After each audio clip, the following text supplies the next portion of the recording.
Hello and welcome to Misty Mountain Reads. My name is Anna and I'm an obsessive book reader and coffee drinker. And today I want to talk to you about reading slumps.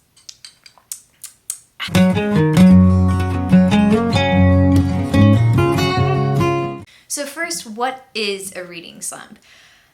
Really, a reading slump can look different for different people, but a general definition is that it's any period of time where you, as a reader, someone who has a passion for reading, loses that passion and interest.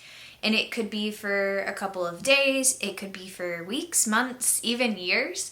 Personally, my reading slump happened for 4-ish, maybe a little bit longer than 4 years. And it was really sparked by college because I was overwhelmed with the amount of textbooks that I had to read and the amount of classics that I had to read because I was a creative writing major. And I lost my interest in reading for fun because my brain was so overwhelmed with taking in new information. There's so many reasons why you might fall into a reading slump. And for most people, it's a different cause. But I think there is an underlying truth to our brains need rest sometimes, and reading can be taxing on your brain. I do it as an escape. However, your brain is still working to take in new information. And even though I may be mentally somewhere else and it may be emotionally rejuvenating for me to read, it still can be fatiguing. And so sometimes we do need that rest. It's okay to be in a slump. I want to emphasize that as much as I can, that if you're in a slump, it's not something to feel bad about necessarily. Now, if you want to get out of the slump and you feel frustrated, this video is for you. I need you to know you are not alone. This is something that most readers experience at some point. Now, I actually have a little bit of research to back that claim up, and it surprised me a lot, actually. So I posted a poll on my Instagram stories and I asked my followers if they had ever experienced a reading slump, and it was a simple yes or no. And I got 892 responses, which was way more than I was expecting. And out of those 892 people who responded, 92% said that they had experienced a reading slump at some point in their life. 92%!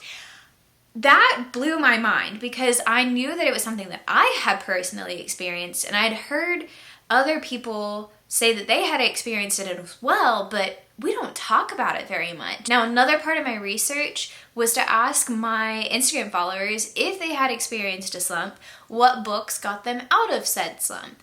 And I got well over 300 suggestions. So that was a little overwhelming. Great, but a lot to go through. I created a list on Goodreads with 100 of those suggestions. That list is open for people to add to, so I'm going to link it in the description so that you can go to it and see those suggestions as well as add your own. I will go over the top suggestions, however, because I thought it was really interesting how many repeats I got. There was quite a few, like 5 or 6 books that were suggested by lots of people. So I think that has something to say for those books, and they should be recommended. However, I'm going to start with this. The top suggestion that I got, and that I personally agree with, wasn't necessarily a specific book, but to reread a book that you as a reader had loved in the past. So you're falling back on something familiar. It's not necessarily new information for your brain to take in, so it's easier to read.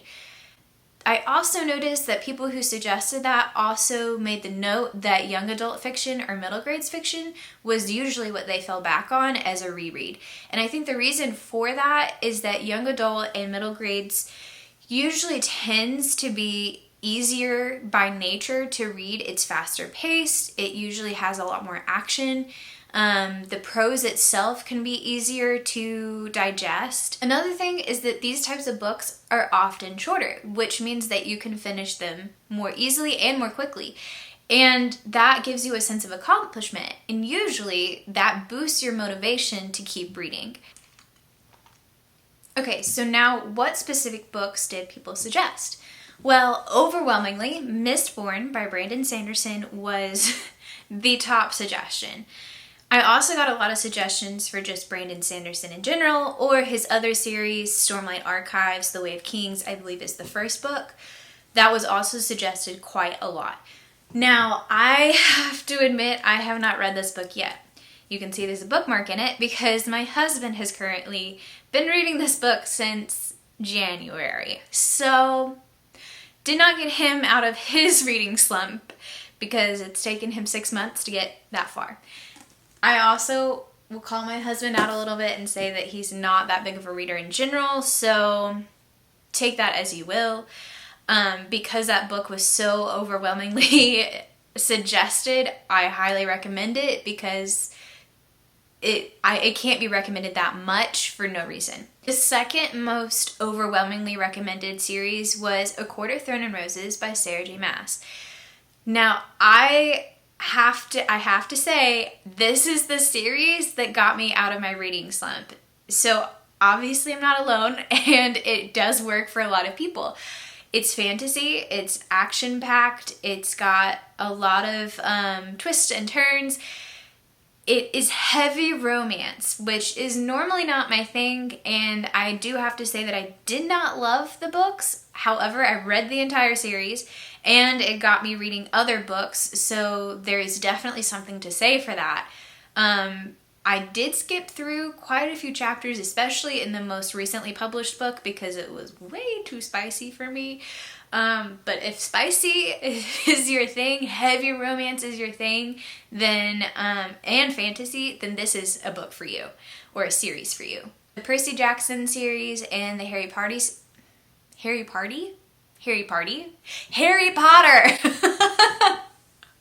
Let's try that again.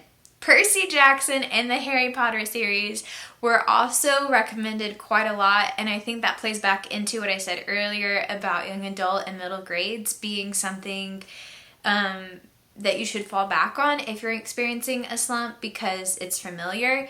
I know that I read those series when I was much younger, and I really enjoyed them at the time, and I think that reading them again would be kind of like going home, and it's nostalgic and it's familiar and comfortable, and they're really fun too. More coffee! Now, an author that was overwhelmingly recommended was Neil Gaiman. Gaiman? How to pronounce Neil? Neil Gaiman. Gaiman. Okay. Out of his books, there wasn't one that was recommended more than the others. So really pick anything that he's written, I guess. American Gods, Good Omens, Norse Mythology, Neverwhere are all good suggestions for him. Leigh Bardugo was also an author that was recommended quite a lot. Her books make up the Grishaverse, so you've got Shadow and Bone trilogy, there's Six of Crows, and the Crooked Kingdom duology, and there's a few other books that she's published more recently that I haven't read. I also haven't read the Shadow and Bone trilogy. I'm gonna get there. Lastly, An Ember in the Ashes by Sabaa Tahir was recommended quite a lot. I have not read that book, so I can't give a personal recommendation for it. However, I have seen raves about it on Book Talk, and people really seem to love it, and I'm really excited to read it. Obviously, that's a very small sample size of the 300 plus books that were recommended to me. However, those were the ones that were recommended the most. I did create a Goodreads list, as I said before, and I can only add 100 to it for some reason. Goodreads, what's that about? But I've linked it below, and you can add to it as well. So, beyond your book choice, what else can you do to get out of a reading slump? As I've said before, reading slumps look different for everyone, and there's really not a one-size-fits-all solution. However, there are some things that you can do beyond picking an engaging book that might help you get back into your reading routine. I think the most obvious thing is avoiding external stimuli. Don't have your phone right next to you when you're reading. Don't have the TV going in the background. Pick a quiet spot, somewhere where you're not going to be distracted.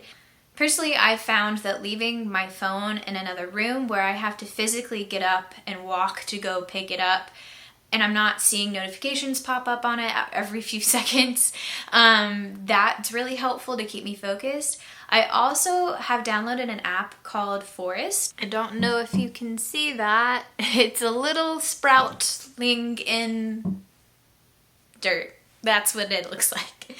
It's just called Forest, and what you do is you set a time for how long you want to be focused on a task. You can set whatever kind of task you want. You set the label for it, and then you set a certain time and put down your phone. And while you're doing your task, the app grows a little tree.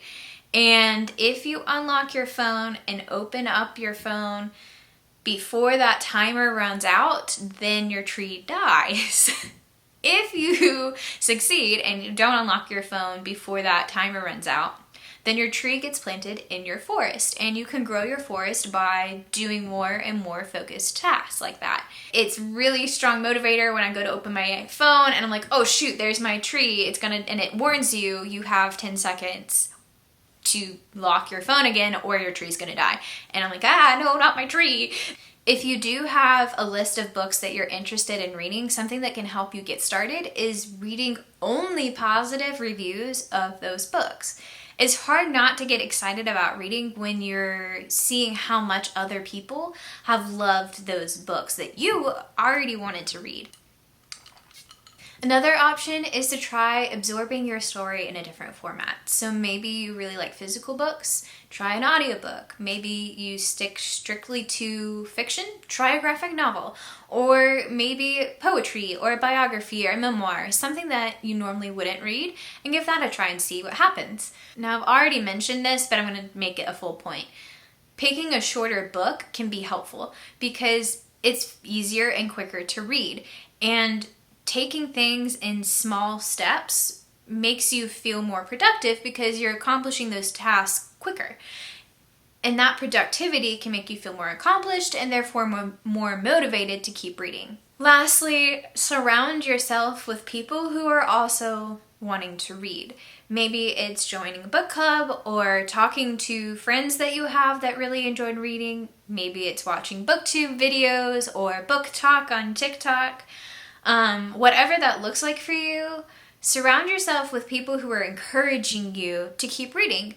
That's also something that really played into me getting over my slump. Not just reading a good series that kept me engaged, but also being influenced by all these other readers and being like, wow, they're really excited about books. Now I'm really excited about books.